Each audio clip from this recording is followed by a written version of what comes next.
जय हिंद दोस्तों। स्वागत है आपका आपके अपने YouTube channel ESM Sachin Bansal में।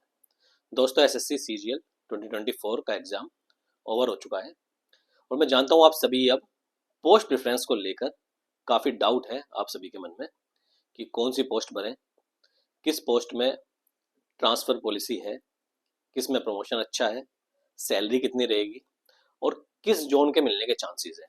यही सब डाउट आप सभी के मन में है, तो इन सभी को लेकर मैं डिटेल में इस वीडियो में बात करूंगा। उससे पहले एक रिक्वेस्ट करना चाहूँगा कि बहुत मेहनत से मैं वीडियो बना रहा हूँ ये, तो वीडियो को ध्यान से जरूर देखिएगा और अंत तक देखिएगा वीडियो को, जिससे हर पोस्ट से रिलेटेड जो डाउट है आपके मैक्सिमम क्लियर हो जाए। उसके बाद भी अगर कुछ डाउट बचता है तो आप कमेंट करके मुझसे पूछ सकते हैं। ऐसा हो सकता है कि कोई चीज़ मैं मिस कर दूं, तो फिर वो चीज़ आप कमेंट में मुझसे पूछ सकते हैं। पर जो चीज़ मैं बता रहा हूँ ना, फिर वही चीज़ आप बार बार कमेंट में पूछते हैं ना, तो फिर मेरी इतनी मेहनत जो मैं करता हूँ फिर ये बेकार हो जाती है। तो इतनी मेहनत करने का कोई फायदा नहीं रहता। तो इसलिए ये रिक्वेस्ट है कि वीडियो को ध्यान से जरूर देखिएगा। तो वीडियो में मैं आगे बढ़ूँ उससे पहले मैं बताना चाहूँगा आपको प्रोसीजर, कि जैसे अब एग्जाम हो गया, उसके आंसर की भी आ चुकी है, तो इसके बाद अब नेक्स्ट क्या क्या होना है।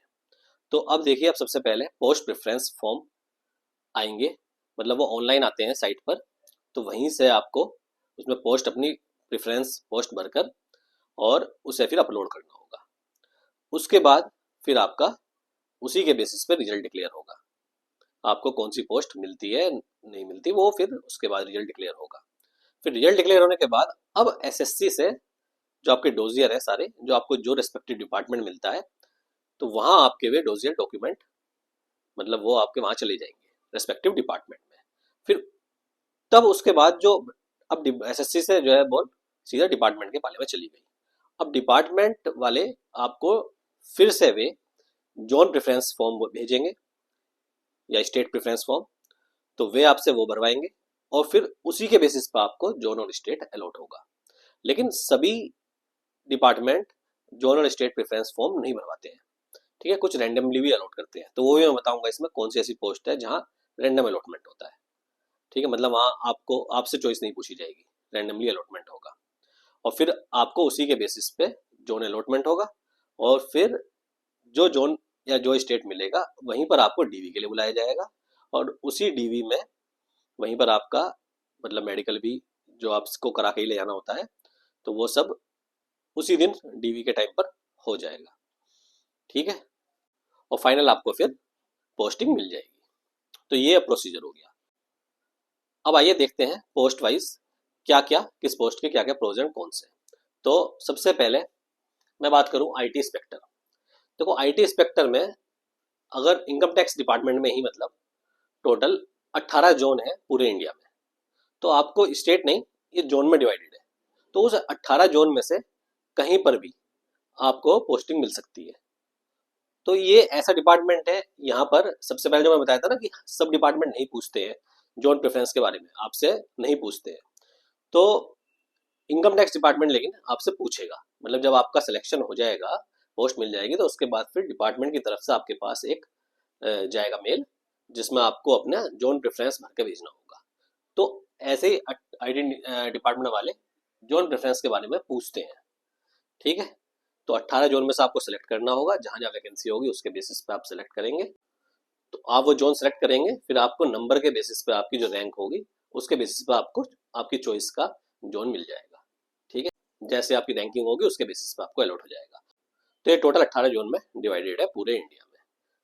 उसके बाद मैं बात करूं कैग ऑडिटर। कैग ऑडिटर के अंदर भी जोन प्रेफरेंस आपसे पूछी जाती है, कैग अकाउंटेंट के अंदर भी पूछी जाती है, सीजे अकाउंटेंट में भी पूछी जाएगी, लेकिन सीजीडी ऑडिटर जिसकी काफी अच्छी वैकेंसी है इस बार, ठीक है, 179 वैकेंसी है अपने एक्स सर्विसमैन भाइयों की, इसके अंदर आपका रैंडम अलॉटमेंट होता है,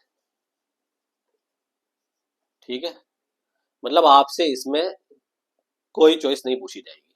मतलब जैसे ही एसएससी से रिजल्ट डिक्लेयर होएगा उसके बाद तुरंत सीजीडीए की तरफ से आपको डायरेक्ट डीवी का मेल आएगा और आपको डायरेक्ट वही लोग जोन अलॉटमेंट करते हैं, मतलब आपसे वे नहीं पूछेंगे, कुछ भी कोई भी जोन आपको दे सकते हैं। मतलब अगर जम्मू में वैकेंसी है तो आपको, आप दिल्ली के हो और मोस्ट प्रोबेबली इसमें आप जहाँ के हो ना वहाँ नहीं मिलता है, ठीक है, और ज़्यादा वैकेंसी इसमें महाराष्ट्र में है। वैकेंसी की भी इसकी डिटेल मेरे पास आ गई है, वो बाद में शेयर करूंगा मैं, मैक्सिमम वैकेंसी इसमें महाराष्ट्र में है। ठीक है, 179 में से 72 वैकेंसी महाराष्ट्र में है। तो महाराष्ट्र के अंदर मैक्सिमम चांसेस है पुणे में इसकी वैकेंसी रहती है, तो पुणे में चांसेस है मैक्सिमम पुणे में मिलेगा। दिल्ली में इसकी बहुत कम वैकेंसी है। उसके बाद चेन्नई में भी अच्छी वैकेंसी है। तो वैकेंसी में इसके बारे में बताऊंगा आपको। ठीक है, तो इसमें इसे आप भरते वक्त थोड़ा ध्यान दीजिएगा। ठीक है, ये आपको कहीं भी मिल सकती है ऑल ओवर इंडिया में। उसके बाद टीए जो इनकम टैक्स में है, सीबीडीटी इसमें भी आपसे पूछेंगे, टीए सीबीआईसी इसमें भी पूछेंगे और पीए इसमें भी पूछेंगे। इसके अंदर postal assistant posting total 23 circle है। ये सर्किल में डिवाइडेड है। ठीक है, टोटल सर्किल, पहला आपको सर्किल अलॉटमेंट होगा, फिर सर्किल के अंदर फिर डिवीजन है। तो डिवीजन जैसे उत्तराखंड का मानो कि आपको देहरादून सर्किल है, तो देहरादून सर्किल पहला आपको अलॉट होगा। तो सर्किल आपको मोस्ट प्रोबेबली चांसेस हैं इसमें कि आप जिस स्टेट के हैं वहां उस स्टेट में आपको सर्कल मिल जाएगा। उसके बाद फिर सर्कल के अंदर फिर आपको डिवीजन अलॉटमेंट होता है। ठीक है, अब दिल्ली सर्किल पूरा अपना एक है। ठीक, इनकम टैक्स में 18 जोन है, मैंने बताया था। ऐसे ही कैग अकाउंटेंट है, जैसे कैग अकाउंटेंट और में मैक्सिमम ज्यादातर जो आपकी पोस्टिंग देगी। कैग ऑडिटर के अंदर तो फिर 5 डिपार्टमेंट होते हैं, कैग डिवाइडेड है, जैसे रेलवे, सिविल, फिर आर्मी, एयरफोर्स, नेवी, ऐसे। तो वो भी आपको मिलता है। उसके बाद कैग ऑडिटर में आपको कहीं भी पोस्टिंग मिल सकती है, लेकिन कैग अकाउंटेंट जो है मोस्टली कैग अकाउंटेंट की पोस्टिंग है वो कैपिटल में है, जैसे यूपी में हो जाएंगी, लखनऊ में या इलाहाबाद में, प्रयागराज में, दिल्ली में, इधर देहरादून में, हैदराबाद। तो कैग अकाउंटेंट में ज़्यादातर ऐसी पोस्टिंग है। फिर सीजी अकाउंटेंट में बात करूँ, 7 वैकेंसी है, तो 7 में से मैंने बताया था 4 से 5 वैकेंसी इसकी जो है दिल्ली के अंदर ही मिलती है। तो इसमें चांसेस हैं आपको दिल्ली मिल जाए। ठीक, तो ये हो गया जोन प्रेफरेंस के बारे में। तो आपको केवल सीजीडीए ऑडिटर छोड़कर और सब में आपसे जोन प्रेफरेंस या स्टेट प्रेफरेंस पूछा जाएगा। इसके बाद मैं बात करूँ ट्रांसफर की, मतलब किस पोस्ट में ट्रांसफर पॉलिसी अभी भी चल रही है नहीं, मतलब आपको एक बार जो जोन या स्टेट मिल गया उसके बाद ट्रांसफर पॉसिबल है या नहीं है। तो आईटी इंस्पेक्टर मतलब जो सीबीडीटी के अंदर आता है, इसमें ट्रांसफर अभी बंद है, इंटर जोन ट्रांसफर बंद है। मतलब वो जो जोन अलॉट हो जाएगा उसके बाद आपकी केवल उसी जोन के अंदर पोस्टिंग होती रहेगी। जैसे मैं मुंबई में हूँ तो मेरी मुंबई के अंदर ही पोस्टिंग रहेगी। अब जैसे महाराष्ट्र के अंदर 3 जोन है, मुंबई एक जोन पूरा है तो मेरी मुंबई के अंदर ही रहेगी। अब ऐसे ही नागपुर जोन है अलग, तो नागपुर जोन के अंदर जितनी डिस्ट्रिक्ट आती हैं उसी में आपकी पोस्टिंग रहेगी। पुणे जोन है, पुणे जोन के अंदर जो डिस्ट्रिक्ट आती हैं उसके अंदर आपकी पोस्टिंग रहेगी। ऐसे ही मैंने बताया था कि जैसे बिहार में पटना है, तो पटना के अंदर 2 स्टेट आते हैं, बिहार और झारखंड। तो बिहार और झारखंड में ही आपकी पोस्टिंग चलती रहेगी। तो जैसे मैंने बताया था नॉर्थ ईस्ट में गुवाहाटी है, गुवाहाटी के अंदर जो नॉर्थ ईस्ट में 7 स्टेट है, तो उसी के अंदर आपकी पोस्टिंग होती रहेगी। ठीक है, दिल्ली और मुंबई 2 ऐसे हैं जहां पर आप, दिल्ली है तो दिल्ली के अंदर ही रहोगे और मुंबई है तो मुंबई के अंदर ही रहोगे। तो इसमें आपको जो जोन मिल गया उसके बाद ट्रांसफरेबल नहीं। अगर आप चेन्नई चले गए, नॉर्थ के हैं, तो फिर आपका ट्रांसफर नहीं होगा। तो सोच समझ के ये भरिएगा। इसके बाद CAG auditor, CAG accountant, CG accountant, इन तीनों में ही ट्रांसफर पॉलिसी, बल्कि सीजीडी ऑडिटर में भी इसमें ट्रांसफर हो रहे हैं अभी भी। मतलब इनमें म्यूचुअल बेसिस पे भी होते हैं। जैसे कैग ऑडिटर है, इसमें मैं जानता हूँ अपने दोस्त को, तो मतलब जैसे वो चंडीगढ़ मिला था, तो उसके बाद कोई लखनऊ में पोस्टिंग था, उसे चंडीगढ़ चाहिए थी, इसे वहाँ, तो बात करके म्यूचुअल बेसिस पे भी इनमें ट्रांसफर होते हैं। ऐसे ही कैग अकाउंटेंट हो गया, सीजे अकाउंटेंट है, ट्रांसफर इनमें होते हैं। सीजीडी ऑडिटर है, भले ही आपको कहीं भी मिल जाए, रैंडमली अलॉटमेंट होगा, लेकिन ट्रांसफर फिर होता है। अब ट्रांसफर में कितना ही टाइम लग सकता है वो अलग बात है, कि 2 साल में भी हो जाए, 3 साल, 4 साल, लेकिन ट्रांसफर होता है। जैसे इसमें ट्रांसफर आपका होगा ही नहीं। ठीक है, तो ट्रांसफरेबल जॉब है ये। ऐसे ही सीबीडीटी, इसमें भी ट्रांसफर नहीं होगा क्योंकि ये भी इनकम टैक्स के अंदर हो गया, इसमें भी ट्रांसफर नहीं होता है, इसमें ट्रांसफर आपका हो जाएगा। तो ये आपकी ट्रांसफरेबल जॉब है और ये आपकी ट्रांसफरेबल नहीं है, मतलब इनमें ट्रांसफर आपका नहीं होगा। इसके बाद मैं बात करूं प्रमोशन की, तो promotion IT inspector level 7 4600 grade pay की जॉब है। इससे जो नेक्स्ट प्रमोशन है 4800 ग्रेड पे का आईटीओ। तो आईटीओ जो बनते हैं आप एज ऑन एवरेज 10 ईयर्स मान लो। वैसे ये वेरी करता रहता है, 6 से 10 साल आप मान सकते हैं, लेकिन मैं बता रहा हूँ कि अभी एज प्रेजेंट की मैं बात कर रहा हूँ, सभी पोस्ट में मैं एज प्रेजेंट की बात कर रहा हूँ कि अभी क्या पॉलिसी चल रही है। तो अभी जो है 10 साल इसमें लग जाते हैं। कहीं कहीं जोन टू जोन वेरी भी करता है, ये जोन टू जोन होता है जो प्रमोशन होता है। तो कहीं पर 8 साल में भी हो रहा है, कहीं 10 साल, कहीं हो सकता है 12 साल भी लग रहे हैं। तो ये वेरी करता है। तो एज एन एवरेज मैं बता रहा हूँ कि हाँ 10 साल आप मान के चलिए कि 10 साल आपके लगेंगे नेक्स्ट प्रमोशन में। ठीक है, अब हाँ रिस्ट्रक्चरिंग हो जाए या कुछ और प्रमोशन पॉलिसी चेंज हो जाए तो प्रमोशन पहले भी आ सकता है। ठीक है, लेकिन अभी मैं बता रहा हूँ तो अभी का सिनेरियो है कि 10 साल आपको लग रहे हैं नेक्स्ट प्रमोशन में 4800 में आने पर। उसके बाद मैं बात करूँ कैग ऑडिटर, इसमें अभी जो दो तरह के इनके अंदर कैग ऑडिटर हो गया कैग अकाउंटेंट, दोनों में ही बता रहा हूँ। दो तरह के प्रमोशन चलते हैं। एक तो चलता है कि जैसे आप ऑटोमेटिक, जैसे आप अभी कैग ऑडिटर हैं, उसके बाद सीनियर ऑडिटर बनेंगे, तो अब इसमें 6 साल लग रहे हैं सीनियर ऑडिटर। ठीक है, 6 साल लग रहे हैं सीनियर ऑडिटर, वो अपने आप आ जाएगा आपका। ठीक है, 4200 ग्रेड पे का है सीनियर ऑडिटर। ऐसे ही क्या अकाउंटेंट में भी आप सीनियर अकाउंटेंट 4200 ग्रेड पे 6 साल में। लेकिन वहीं पर इससे अलग एक SAS का एग्जाम होता है, इसमें डिपार्टमेंटल एग्जाम है, 3 साल बाद आप एलिजिबल रहते हैं उसके लिए। तो वो अगर आप क्लियर कर लेंगे तो उसे क्लियर करने के बाद आप डायरेक्ट 4800 ग्रेड पे मतलब double AO assistant audit officer, direct आप 4800 ग्रेड पे पहुंच जाएंगे। तो ये एक अपॉर्चुनिटी इसमें अच्छी है कैग वाली पोस्ट में, कैग ऑडिटर में भी कैग अकाउंटेंट में भी, कि आप डायरेक्ट 6 साल में बनना, अगर आप एग्जाम क्लियर नहीं करते हैं 6 साल में सीनियर ऑडिटर तो बन ही जाएंगे। लेकिन अगर आप वो एग्जाम क्लियर कर लेते हैं तो आप 6 साल में, उससे पहले भी बन सकते हैं, वो हर साल नहीं आता एग्जाम। जैसे जब वो एग्जाम निकलता है और पहली बार में अगर आप क्लियर कर लेते हैं तो 6 साल के अंदर आप मान के चलो आप कि 6 साल के अंदर आप डबल AO बनने की अपॉर्चुनिटी आपके पास है। ठीक है, तो ये इसका एक पॉजिटिव पॉइंट है कि 6 साल में आप डबल AO। इसमें भी जो अकाउंट वाली है कैग अकाउंटेंट है, इसके डबल बेनिफिट है कि ये असिस्टेंट अकाउंट ऑफिसर भी बन सकता है और असिस्टेंट ऑडिट ऑफिसर भी, इसके पास दोनों ऑप्शन रहेंगे कि ये दोनों ही एग्जाम देकर के लिए एलिजिबल है और दोनों में से कुछ भी बन सकता है, दोनों चॉइस है इसके पास। तो ये इसका बेनिफिट है। इसके बाद मैं CJ अकाउंटेंट में बात करूं, इसमें अभी भी जो चल रहा है CJ अकाउंटेंट में, इसमें अभी भी 3 साल में ही सीनियर अकाउंटेंट 3 इयर्स में, पहले यहाँ भी 3 इयर्स में होता था लेकिन अब ये चेंज हो गया है, अब ये 6 साल में बन रहे हैं सीनियर ऑडिटर। इसमें अभी भी 3 साल के अंदर ही आप सीनियर अकाउंटेंट, और फिर वो 6-7 साल के अंदर आप डबल AO मतलब 4800 ग्रेड पे इसमें पहुंच जाओगे आप CJ अकाउंटेंट में। ठीक है, उसके बाद CGD ऑडिटर, इसका भी सेम कैग ऑडिटर की तरह ही है, CGD ऑडिटर का सेम एज कैग। ठीक है, वही 6 साल में आप सीनियर ऑडिटर, और नहीं तो SS का एग्जाम देकर आप डबल AO इसमें भी आप बन जाएंगे। ठीक, इसके बाद मैं बात करूं TS CBDT और TS CBIC।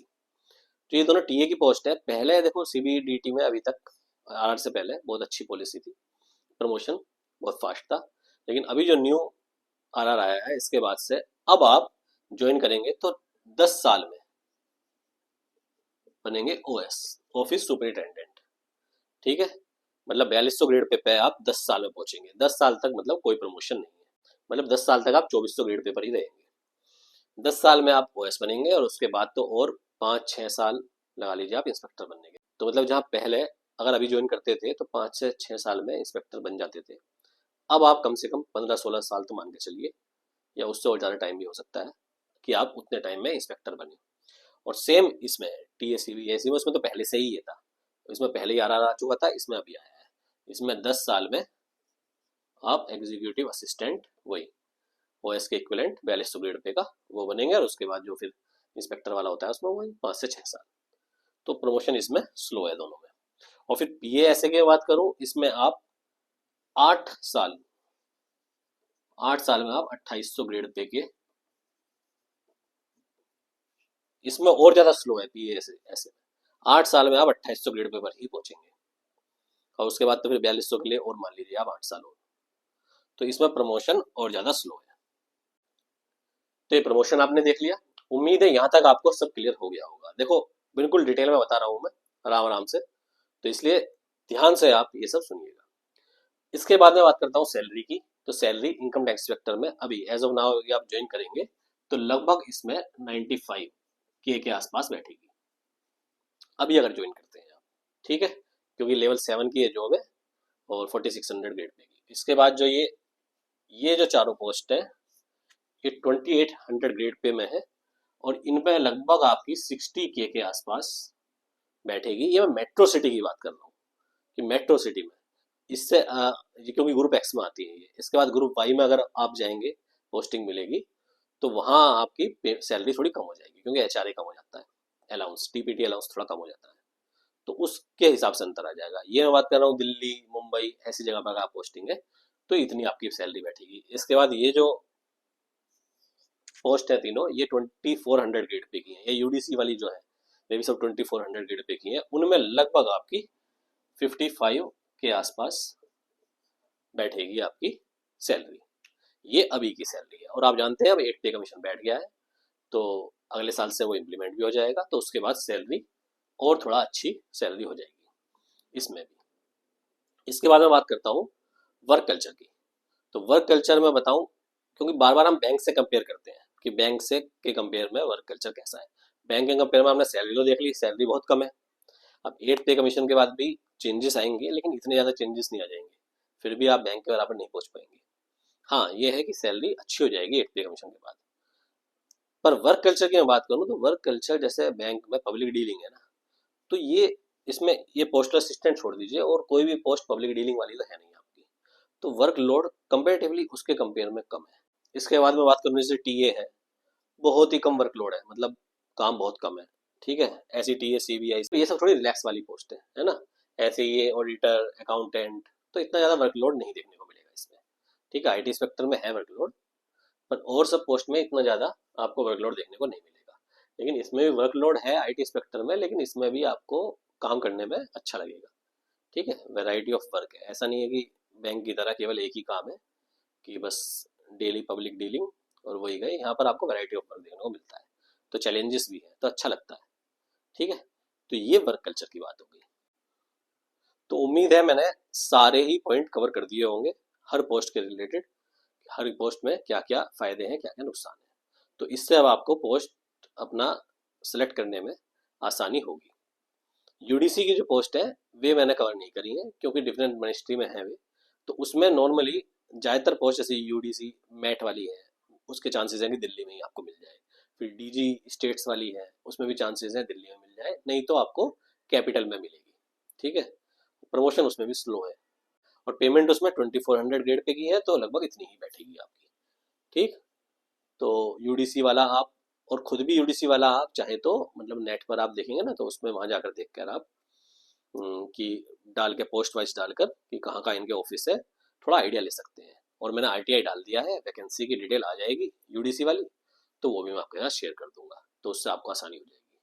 पोस्टल असिस्टेंट का भी डाल दिया है, डिफेंस ऑडिटर का मेरे पास आ गया है तो वो मैं आपको बता ही दूंगा। तो उसके बाद बस केवल कैग की बच जाती है जिनकी हमारे पास डिटेल नहीं है कि कहाँ पोस्ट वाइज कहाँ वैकेंसी है।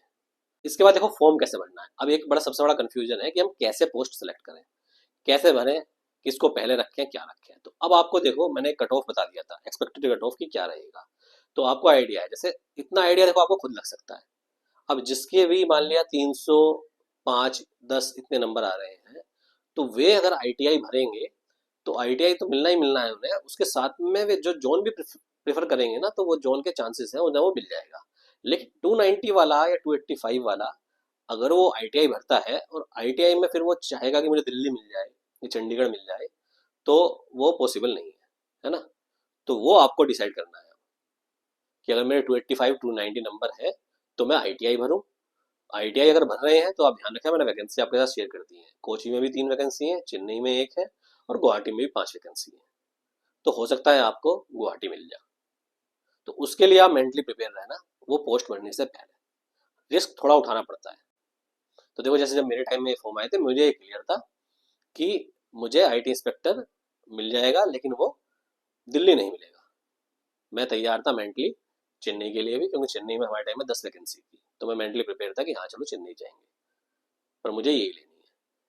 हाँ दूसरा मेरे पास ऑप्शन था कि अगर मैं कैग ऑडिटर भरता हूँ, कैग ऑडिटर की हमारे टाइम में 230 वैकेंसी थी लगभग, तो मुझे इतना श्योर था कि मुझे दिल्ली आराम से कैग ऑडिटर मिल जाता, पर मुझे आईटी इंस्पेक्टर ही चाहिए थी तो मैंने इसलिए वो बिना कुछ सोचे समझे वो पोस्ट भर दी। तो आपको वही डिसाइड करना है, मैंने आपको बता दिया कंडीशन कि 290 है तो आप मुझसे पूछने की जरूरत नहीं है फिर कि सर मुझे ये जोन मिल जाएगा या नहीं मिल जाएगा। हाँ 305 310 वाले हैं तो वो आराम से बेफिक्र होकर अपना भरिए, आप जो चाहेंगे वो जोन मिल जाएगा। ठीक है, 300 से ऊपर वाले।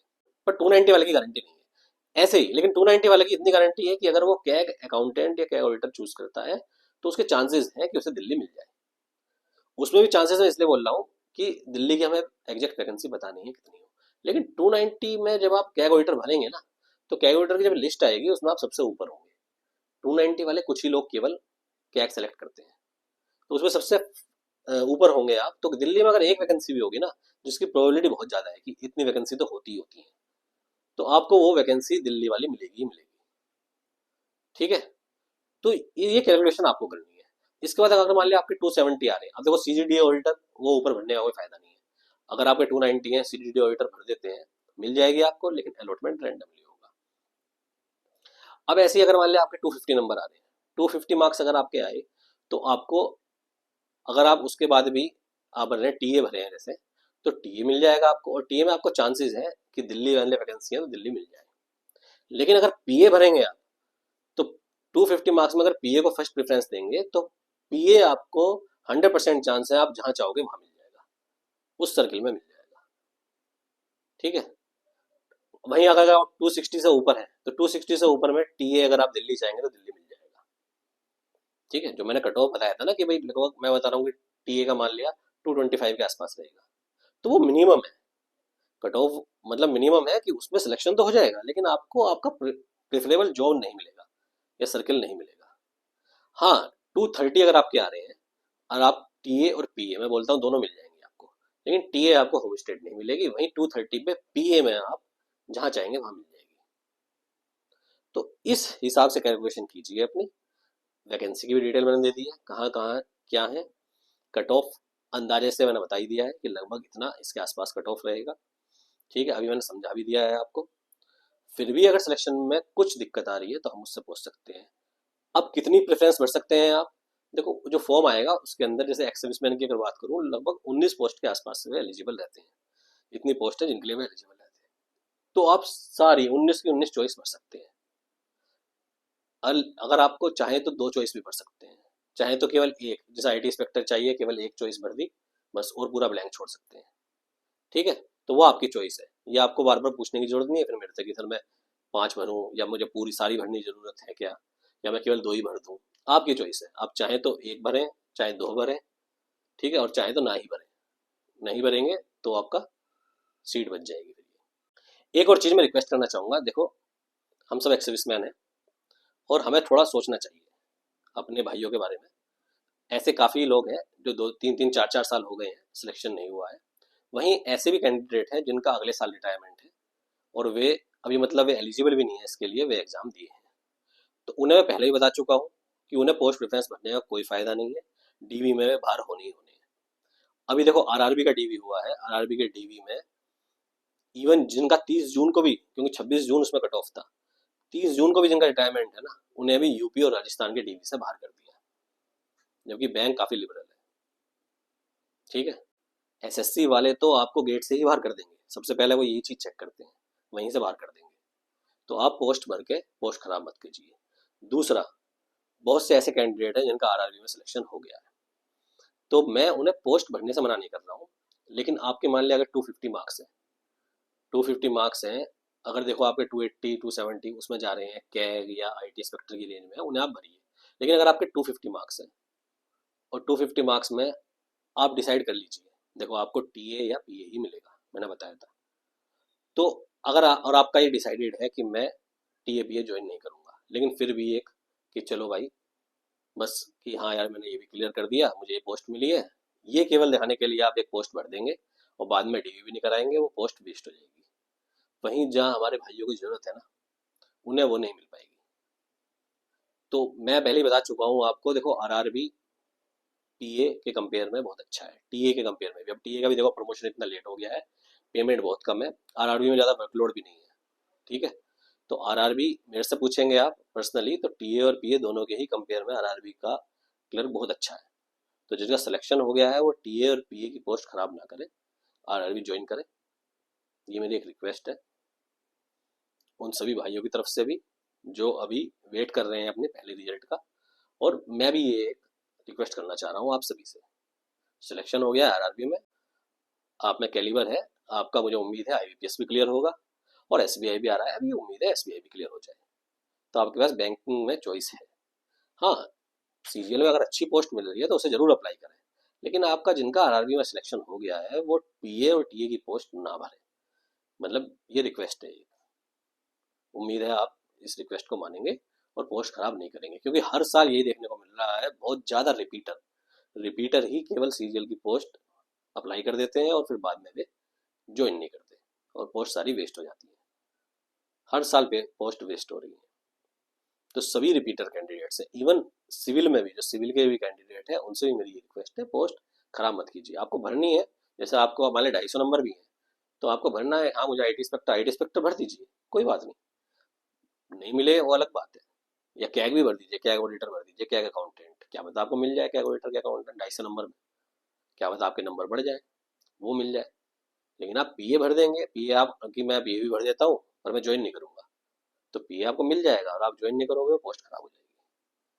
तो ये मेरी एक अपील है, ये रिक्वेस्ट है, अपना छोटा बड़ा भाई जैसा भी होने के नाते इसे मानिएगा और प्लीज पोस्ट प्रेफरेंस मत भरिएगा, जो भी ऐसे कैंडिडेट है जिनका आरआरबी में सिलेक्शन हो गया है। तो उम्मीद है जो मैंने डिटेल में कवर किया है इससे आपके काफी हद तक डाउट क्लियर हो गए होंगे सभी पोस्ट के बारे में। फिर भी कुछ ऐसी चीज है, मान लिया कोई मैं क्लियर नहीं कर पाया हूँ, तो वो कमेंट में आप मुझसे पूछ सकते हैं या व्हाट्सएप पे मैसेज कर सकते हैं। हर एक का मैसेज पढ़ना मेरे लिए पॉसिबल नहीं होता, फिर भी जो रेलिवेंट होते हैं मैसेज में उनका रिप्लाई जरूर देता हूँ।